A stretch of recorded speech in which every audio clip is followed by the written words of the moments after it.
साल 2005 में जब लक्ष्मी अग्रवाल की उम्र सिर्फ 15 साल थी और वो 10वीं कक्षा में पढ़ाई करती थी, तब उसे अपने घर के पड़ोस में काम करने वाले 32 साल के नईम खान ने शादी के लिए प्रपोज़ किया।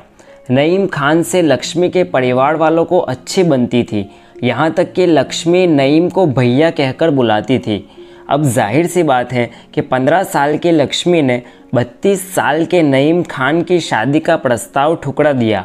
लक्ष्मी ने इस बात के बारे में अपने परिवार को सिर्फ इसलिए कुछ नहीं बताया क्योंकि उसे पता था कि अगर उसके घर वालों को ये बात पता चली तो वो पक्का उसका स्कूल जाना बंद करवा देंगे।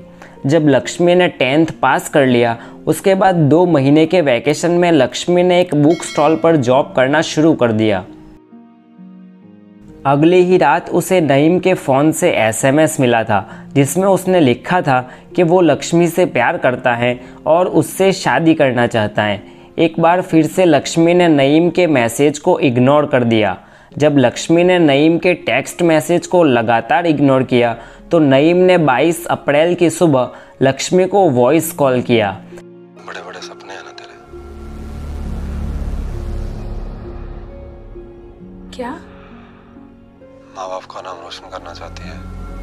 इस कॉल में नईम ने लक्ष्मी को बताया कि बड़े बड़े सपने हैं ना तेरे, माँ बाप का नाम रोशन करना चाहती है ना।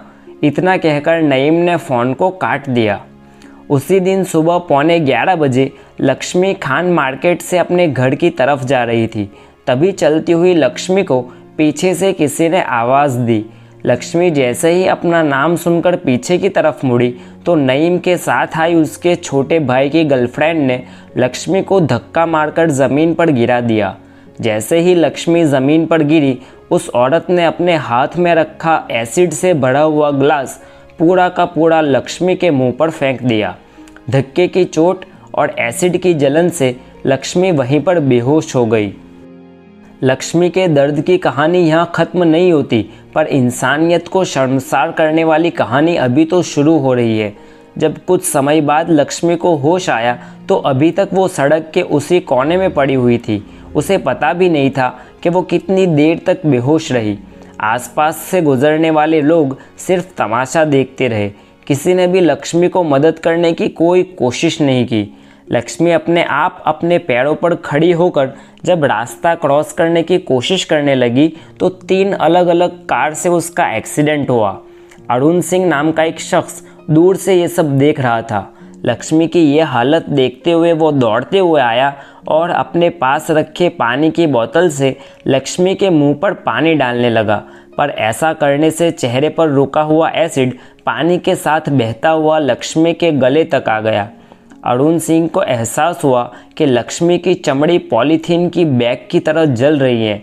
उन्होंने जैसे तैसे करके लक्ष्मी को अपनी गाड़ी में बिठाया और दिल्ली की राम मनोहर लोहिया अस्पताल में लक्ष्मी को एडमिट कर दिया। लक्ष्मी के चेहरे पर करीब 4 सर्जरी हुई। इस घटना के 4 दिन बाद नईम खान को अरेस्ट कर लिया गया, पर 1 ही महीने में ज़मानत पर रिहा कर दिया गया।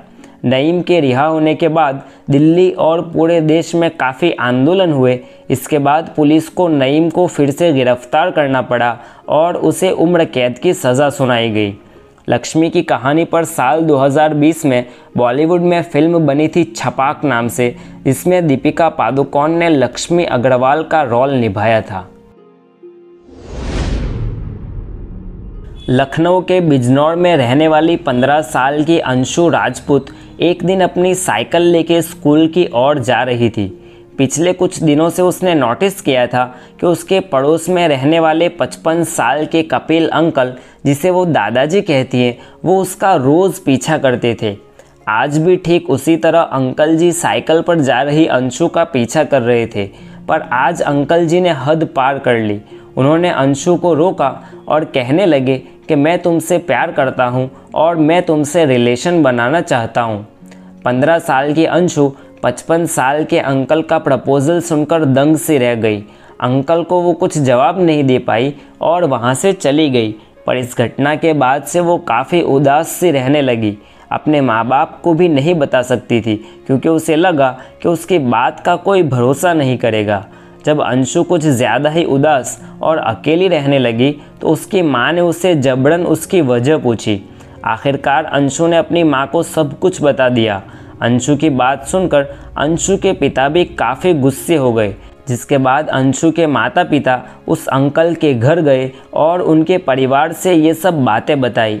बातों बातों में उनके बीच कुछ झगड़ा तक हो गया। उस वक्त तो कैसे भी करके उनका झगड़ा शांत हो गया, पर 55 साल के अंकल के मैन ईगो पर काफ़ी हर्ट हुआ। इस घटना के करीब एक हफ्ते बाद ही रात को जब अंशु अपने घर की छत पर सो रही थी तो वो अंकल चुपके से आए और सोई हुई अंशु के मुंह पर एसिड डालकर वहाँ से भाग गए। सोई हुई अंशु को कुछ पता नहीं चला कि उसके साथ क्या हुआ। पहले तो उसके मुंह पर कुछ ठंडे पानी जैसा एहसास हुआ, पर उसके बाद ऐसी जलन होना शुरू हो गया मानो किसी ने उसके मुंह पर आग लगा दी हो। अंशु के घर से अस्पताल करीब 2.5 घंटे की दूरी पर था। अंशु के पिता जैसे तैसे करके उसे करीब के गांव में इलाज के लिए दौड़े। अंशु के पिता ने अस्पताल पहुंचने से पहले पुलिस स्टेशन जाना सही समझा, जिसके बाद ही अंशु को कुछ इलाज मिल सका। इस पूरी भगदड़ में अंशु के मुंह पर गिरा हुआ तेजाब अंशु की चमड़ी को जलाए जा रहा था। अंशु के एक आंख की रोशनी हमेशा के लिए जा चुकी थी। अंशु के स्कूल में भी उसका नाम काट दिया गया था, ये कारण देते हुए कि अंशु के चेहरे की वजह से बाकी के बच्चे डरे हुए रहते हैं। अंशु को कई बार सुसाइड करने का ख्याल तक आया, पर अंशु को उसके परिवार वालों ने काफ़ी सपोर्ट किया। अंशु ने अब छाव फाउंडेशन के साथ जुड़कर अपने जैसी एसिड अटैक विक्टिम के लिए काम करना शुरू कर दिया है। रेशमा कुरैशी सिर्फ 17 साल की थी जब 19 मई 2014 के दिन उसके मुंह पर उसके खुद के जीजा और 2 लोगों ने मिलकर सल्फ्यूरिक एसिड फेंका था। रेशमा उस वक्त अपनी बहन गुलशन के साथ इलाहाबाद का सफ़र कर रही थी।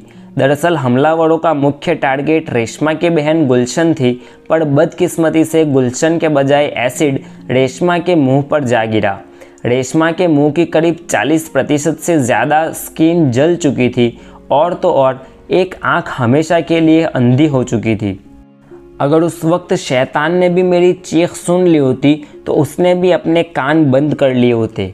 ये शब्द रेशमा ने अपनी autobiography being Reshma N extraordinary story of acid attack survivor who took the world by storm में लिखा है। एक एसिड अटैक विक्टिम के लिए सबसे ज़्यादा घातक एसिड की जलन तो होती ही है, पर उससे भी ज़्यादा घातक एसिड अटैक से ज़िंदा बचने के बाद आने वाली मुश्किल होती है। रेशमा जो इस कदर खूबसूरत दिखती थी वो अब ऐसी दिखने लगी थी। रेशमा को कई बार खुदकुशी करने का ख्याल तक आया, पर रेशमा काफ़ी बहादुर और मजबूत मनोबल वाली महिला थी। अपने ऐसे चेहरे के साथ रेशमा मॉडल बनी। इतना ही नहीं, साल 2016 में न्यूयॉर्क में हुए एक फैशन शो में उसने हिस्सा लिया। तब से लेकर आज तक वो रुकी नहीं है। इसके बाद भी कई सारे फैशन शो में रेशमा ने मॉडलिंग किया।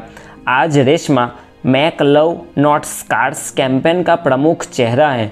इतना ही नहीं, यूट्यूब पर खुद का चैनल भी है जहां वो व्लॉगिंग और एंटी एसिड एक्टिविटीज़ के वीडियो डालती हैं। ये था एसिड अटैक विक्टिम का पहला हिस्सा।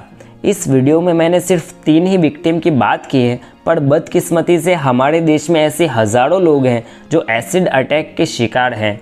इतना ही नहीं, हर साल एसिड अटैक में बढ़ोतरी ही हो रही है। पिछले साल 2021 में पूरे हिंदुस्तान में 176 एसिड अटैक्स हुए, जिसमें सबसे ज़्यादा 34 पश्चिम बंगाल में और 22 यूपी में हुए। इस वीडियो को छोटा रखने का कारण आप लोग जल्दी बोर हो जाते हो, इसलिए इसका दूसरा एपिसोड जल्दी आएगा जिसमें कुछ और एसिड अटैक विक्टिम की बात करेंगे। तब तक अगर आपने वीडियो लाइक नहीं किया तो अभी कर दीजिए और चैनल पर नए हो तो सब्सक्राइब कर लीजिए।